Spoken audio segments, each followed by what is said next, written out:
안녕하세요. 멜 묵상 오늘은 요한복음 18장 28절부터 38절 말씀 보도록 하겠습니다. 이제 예수께서 재판 받으시는 장면이에요. 예수께서 이제 빌라도에게 재판을 받으시는 장면인데 그 전까지는 이제 가야바 그러니까 당시에 이제 대제사장의 이제 장인이죠. 에게 재판을 받으시는 장면을 보여주면서 그러니까 사실 이게 굉장히 불의한 재판이었다고 말씀을 드렸잖아요.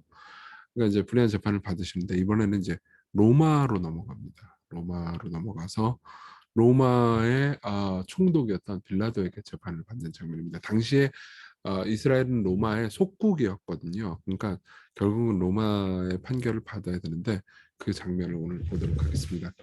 그들이 예수를 가야바에서 관정으로 끌고 가니 새벽이라. 그들은 더럽힘을 받지 아니하고 유월절 잔치를 먹고자 하여 관정에 들어가지 아니하더라. 이게 참 재밌는 아이러니한 부분이에요. 그러니까 웃기는 거죠. 그러니까 이 이제 당시의 종교적인 엘리트들은 바리새인들과 이 예수님을 미워하는 사람들은 이 빌라도의 법정으로 예수님을 끌고 가요. 근데 빌라도는 이방인이잖아요.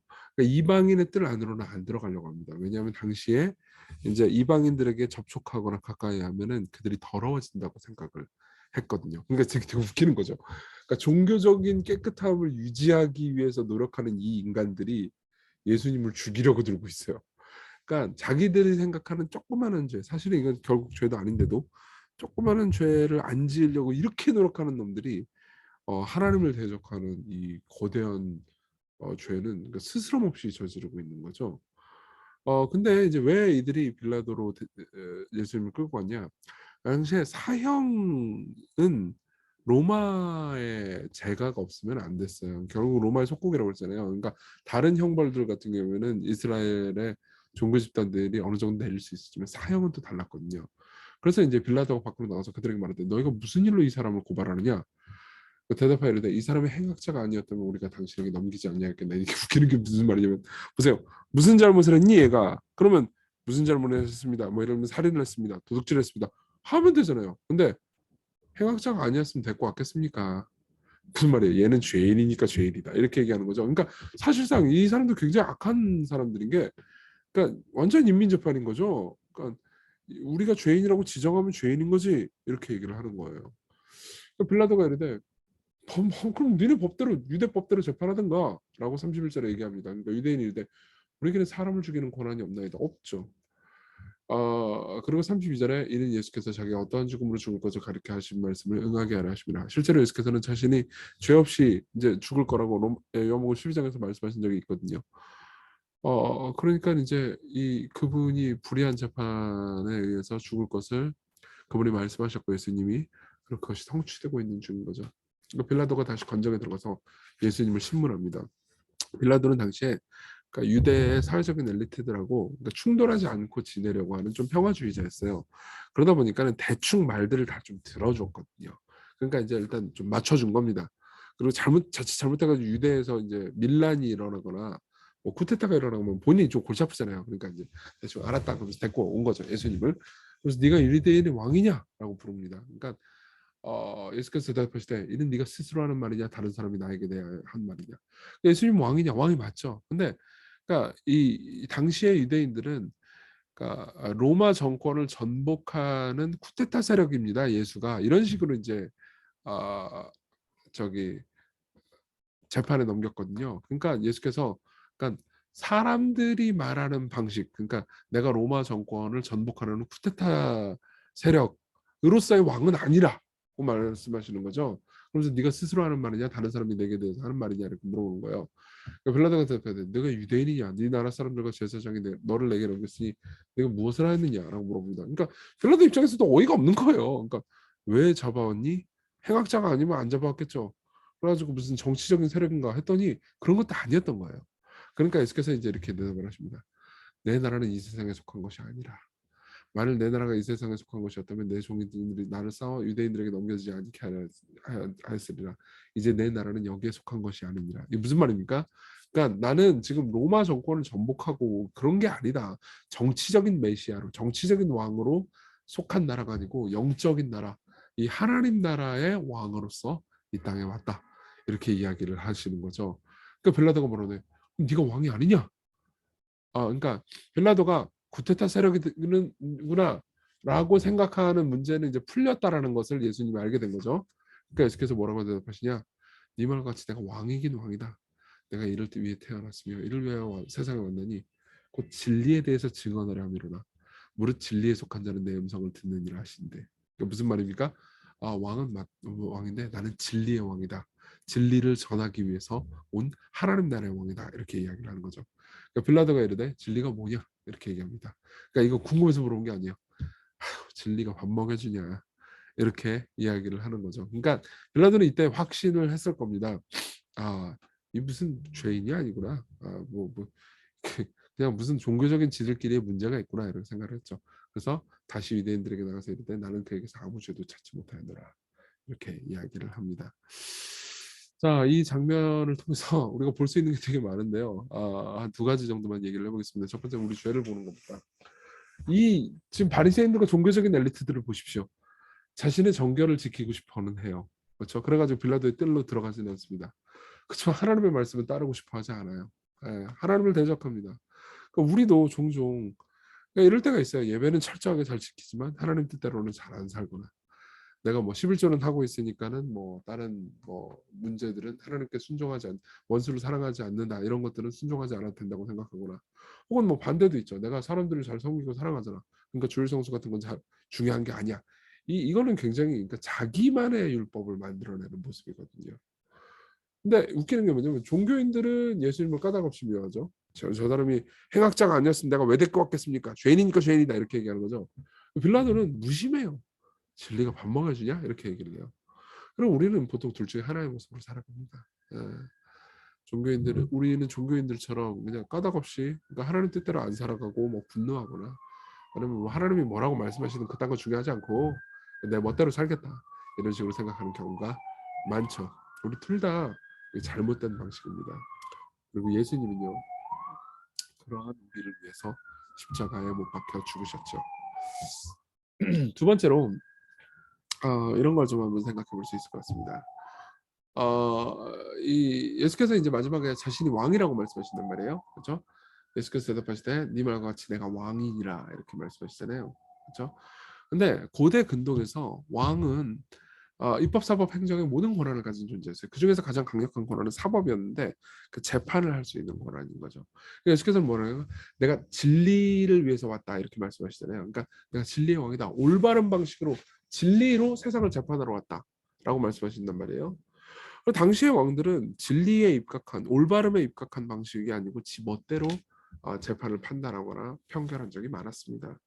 하지만 예수님은 진리를 전하는 왕이었죠. 근데 그 왕이 어떻습니까? 그래서 진짜 왕은 예수님이고, 그 한낱 총독일 뿐이란 말이에요. 빌라도는. 그렇죠? 근데 예수님은요, 재판을 받으셨습니다. 여러분 보십시오. 재판을 받으신 재판자예요. 재판을 받으신 재판자예요. 보세요. 삶을 통해서 여러분들 억울한 일이 있죠. 억울한 일을 너무 고통스럽고 막 답답하고 그런 때가 있을 텐데, 이 예수님도 당연히 그것을 겪으셨습니다. 그렇죠?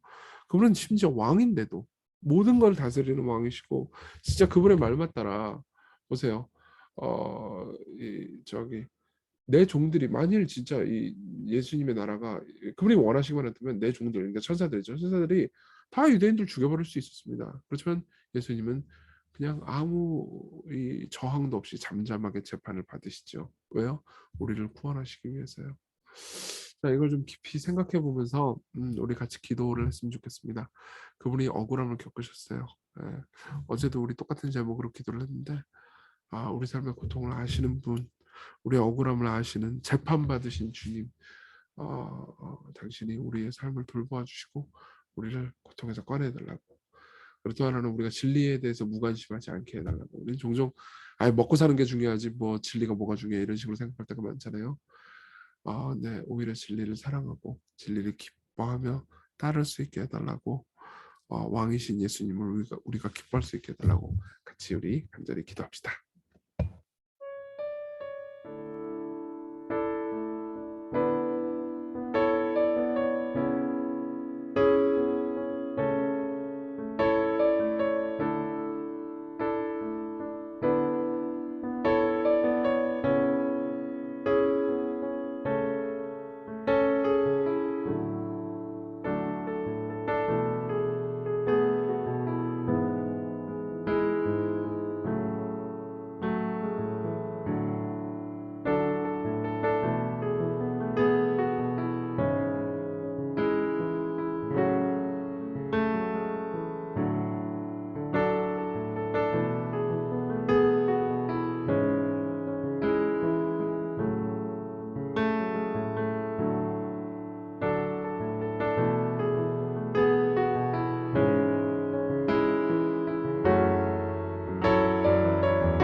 기도하겠습니다. 자비로우신 주님, 어, 왕이신 분이 모든 재판장의 재판 재판장들을 재판하실 수 있는 분이 친히 우리를 대신하셔서 우리를 구하시기 위해 재판 받으셨음을 봅니다. 당신이 행하신 모든 사랑스러운 일 때문에 당신을 따르게 하소서. 그리고 오늘도 당신을 기뻐하며 살아갈 수 있게 해주옵소서. 예수님 이름으로 기도했습니다. 아멘. 네, 오늘 하루 하나님의 은혜 안에서 기쁜 하루 되셨으면 좋겠습니다.